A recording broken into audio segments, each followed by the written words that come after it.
I am splitting this into a part 2 because I know that there's a lot more left. So this section is for more general rational functions, which means that there's even more going on. I know, you thought there couldn't be more. How to analyze and graph them appropriately. So now we're going to start talking about polynomials that are higher orders than just linear. We're really just going to talk about quadratic for the moment because that already sort of puts it all in there. But you can have cubics, you can have quartics. It can get very, very complex very fast. So we'll focus on quadratics for a bit. So the first thing that you want to do is always factor the polynomials that you have on the top and on the bottom. Because once they're factored, you can see when they're zero very easily. The other thing that you can do is write them in what we call compound fraction form, which I will go over, in order to determine where your horizontal asymptote will be. So we'll just start with an example. So I'm giving you a rational expression, or a rational function actually in this case, where r of x is given by 5x squared plus 4x minus 1, all divided by 3x squared plus 5x minus 2. If we factor the quadratics that are on the top and on the bottom, the factored form for the top is going to be 5x minus 1 times x plus 1, and for the bottom will be 3x minus 1 times x plus 2. This gets us our factored form, which makes it very easy to determine when the top is 0 or when the bottom is 0. Compound fraction form is where you divide by the highest power of x that you have in the equation, which in this case was x squared. So I just effectively take a 1 over x squared and I distribute it. It's 1 over x squared over 1 over x squared because I'm really multiplying by 1. I don't want to change the function. I just want to reduce the function. So the 5x squared divided by x squared just gets back a 5. 4x divided by x squared is 4 over x.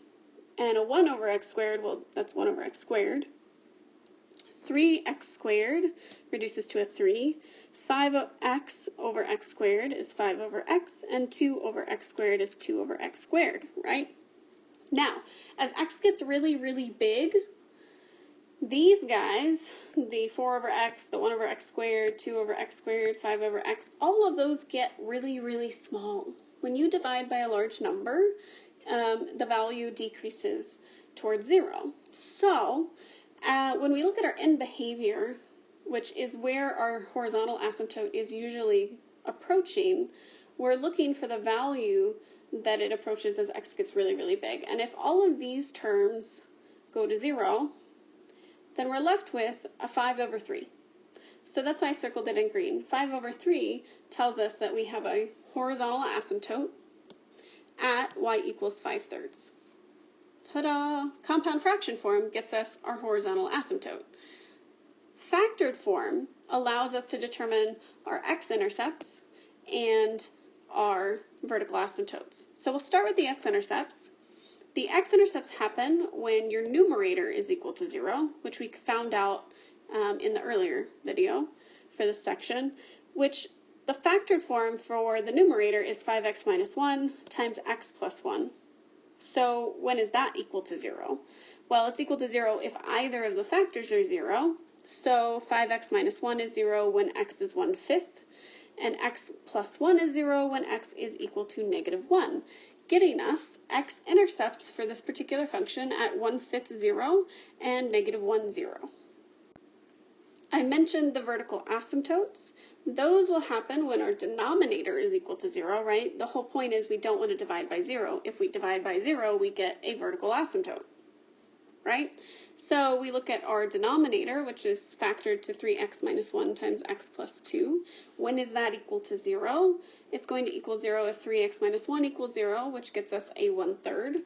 Or when x plus 2 is equal to 0, which gets us a -2. So we have vertical asymptotes at x equals 1/3 and x equals -2. Now, you remember test points, and I said they were a little tricky. We're going to do exactly the same thing that we did for polynomials for the rational functions.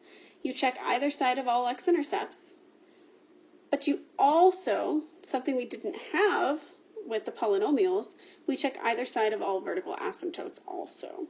Because our function can change signs over vertical asymptotes. It can change signs over an x-intercept or over a vertical asymptote.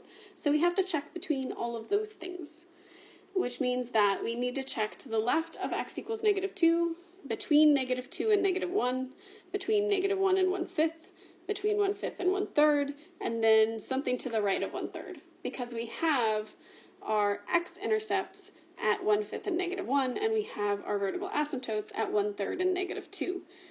Everywhere else, it shouldn't cross the x-axis. Well, it won't cross the x-axis because we don't have either of those things happening anywhere else. So we have to pick values. If I'm looking for the left of x equals -2, I'm going to pick -3 because it's an integer. You can pick anything that is to the left of -2, -2.5, -5. Any of them would work. You just have to pick a value. Now, the easiest way to determine if it's positive or negative is to use the factored form.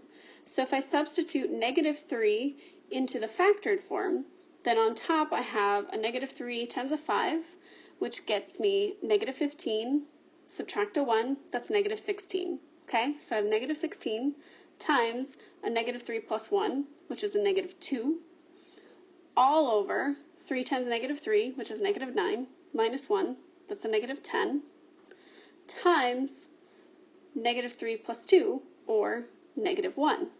So I have -16 times -2 over -10 times -1. Negative, negative, negative, negative results in a positive, right? So I know that this term is greater than 0, or that it's positive. So it'll be above the x-axis for x equals -3. If we repeat this process, so the next one we needed to pick between -2 and -1. So again, I picked whatever I think is simplest to substitute in, which in this case is a -3/2 or -1.5. If we apply the same thing, we just plug it into the factored form of f of x. We have -17/2 times -1/2 over -11/2 times 1/2. So I have a negative, negative, negative. That results in overall negative. So it will be below the x-axis, between -2 and -1. And then I need to pick another point that's between -1 and 1/5. All right, rather than picking the midpoint here, I would much rather pick 0, because 0 is easy to substitute in, and it's between -1 and 1/5. So if I substitute that in to my factored form of f of x, I have a -1 times a 1 over a -1 times a 2. Two negatives become a positive, so that's greater than 0, and it will be above the x-axis between -1 and 1/5.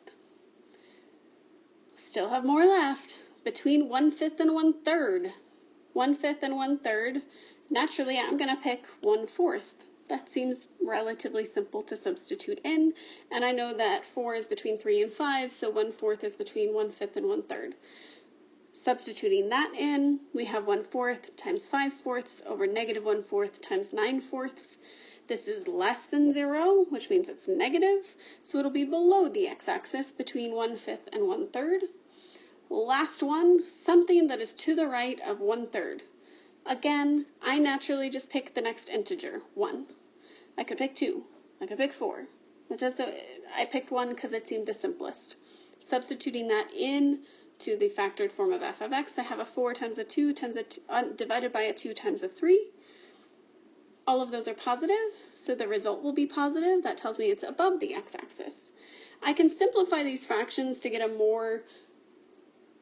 better graph out of them. It'll be a more exact sketch, but it's ultimately still going to be a sketch. So I use all of that information that I have, which is that I have a vertical asymptote at -2 and a vertical asymptote at 1/3. I have x-intercepts at -1 and 1/5. And I have a horizontal asymptote at 5/3. Sketched in. Okay, now I know it is positive at -3. If I simplify that down a bit, that's 32 divided by 10, or 3.2.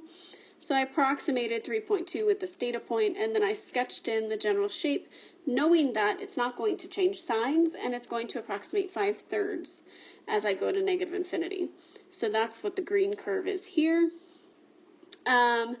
Then I go back to my -3/2. That was negative, so that implies that the vertical asymptote that is at -2, it changes sign. It goes from positive to negative. So I must be going from -infinity, which is why I have the arrow down here.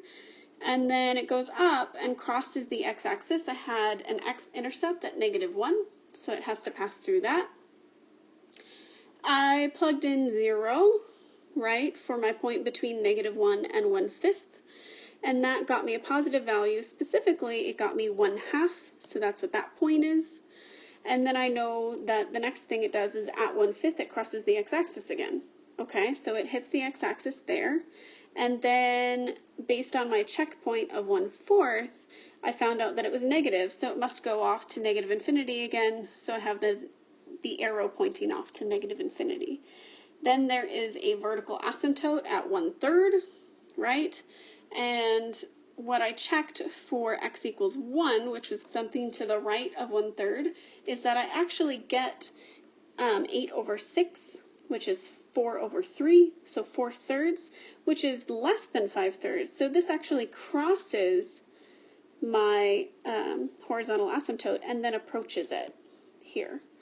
But it goes up to positive infinity on the right side of my vertical asymptote at 1/3 because I have a positive value. It can't cross between the 1/3 and the 1.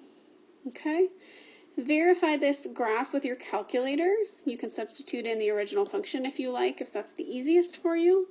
And then what I have done is I have put together another Desmos lab.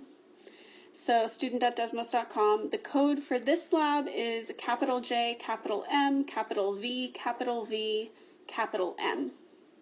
Okay?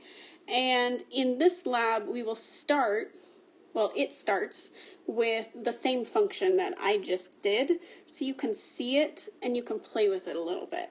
And I've asked you to kind of do a couple changes and see how it changes the graph to kind of hopefully get a feel. I really want you to use the Desmos labs to get comfortable with the graphs and what these functions are doing when you change particular pieces of them. So I hope that you find it helpful because this is probably the biggest thing that we do in terms of this class. It's the hardest because it uses so much prior material. But it's okay, you can do it, you have the prior material. So please bring questions, and I will see you in class.